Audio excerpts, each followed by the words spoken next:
This video may contain scenes not appropriate for all of ages. Parental guidance is advised.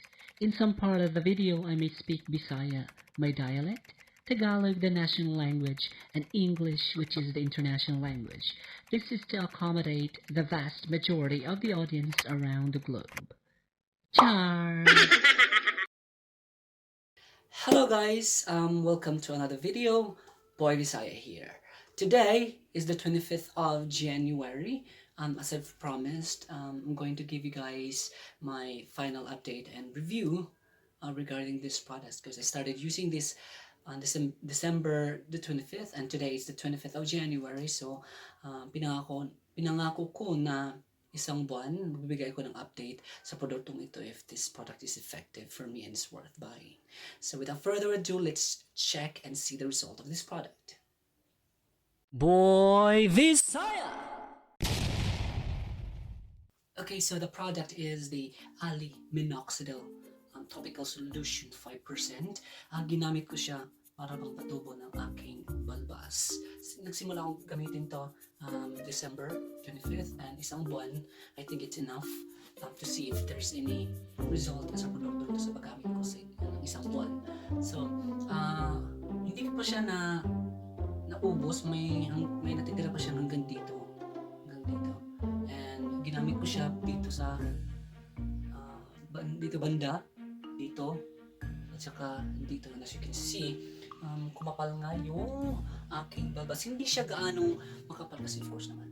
Isang buwan lang naman yung paggagamit ko nito. But if I'll use this for maybe 6 months na continuously, siguro mas magbibigay pa siya ng magandang resulta.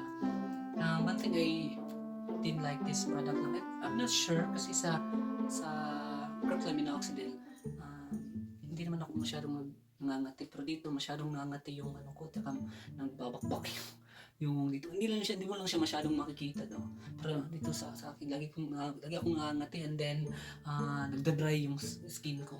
And maganda lang siya is may nakita akong mga tumubo na visible siya kasi yung dati yung hair ko sobrang liit talaga, hindi siya visible, but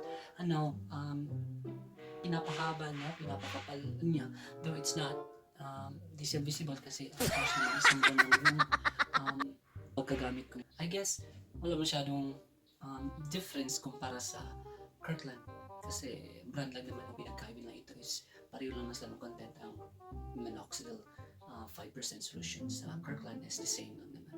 Pareho lang sila ng, I guess, result. Ang good thing lang is the more continuously using this product, nagpe-penetrate sa skin mo and then it produces or nagresulta sa Oh, ang gulo na naman! Ang gulo magsalita eh! It helps to parang patubo ng panibagong buhok or yung maliliit pa na buhok, I think ipapahabain niya. So that's why yung hindi masyadong makapal or hindi masyadong mahaba, yung mahaba na. Dati wala talaga dito banda, yung balbas ko hanggang dito lang eh. Hindi pa ito makapal eh. Ngayon, umabot na siya dito. It's because of this, not literally ito. Yung ginamit ko is yung Kirkland minoxidil. And then after kong gamitin after maubos nung Kirkland, tinry ko siya to. But I think pareho lang sila ng result kasi pareho lang sila ng minoxidil. Magkaiba lang siya ng brand. Lastly, as you can see, hindi siya masyadong pantay. Medyo like pag straight ako nakaganyan from here, medyo makapal siya this side. Umabot yung balbas hanggang dito, but on the other side umabot naman siya pero hindi siya masyadong makapal, just like this. As you can see, meron siya pero hindi lang siya masyadong makapal.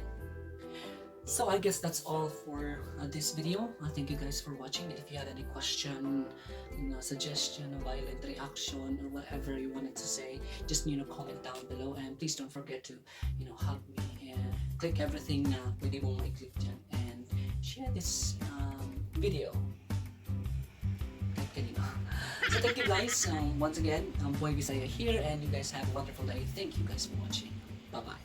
BhoyVizhaya!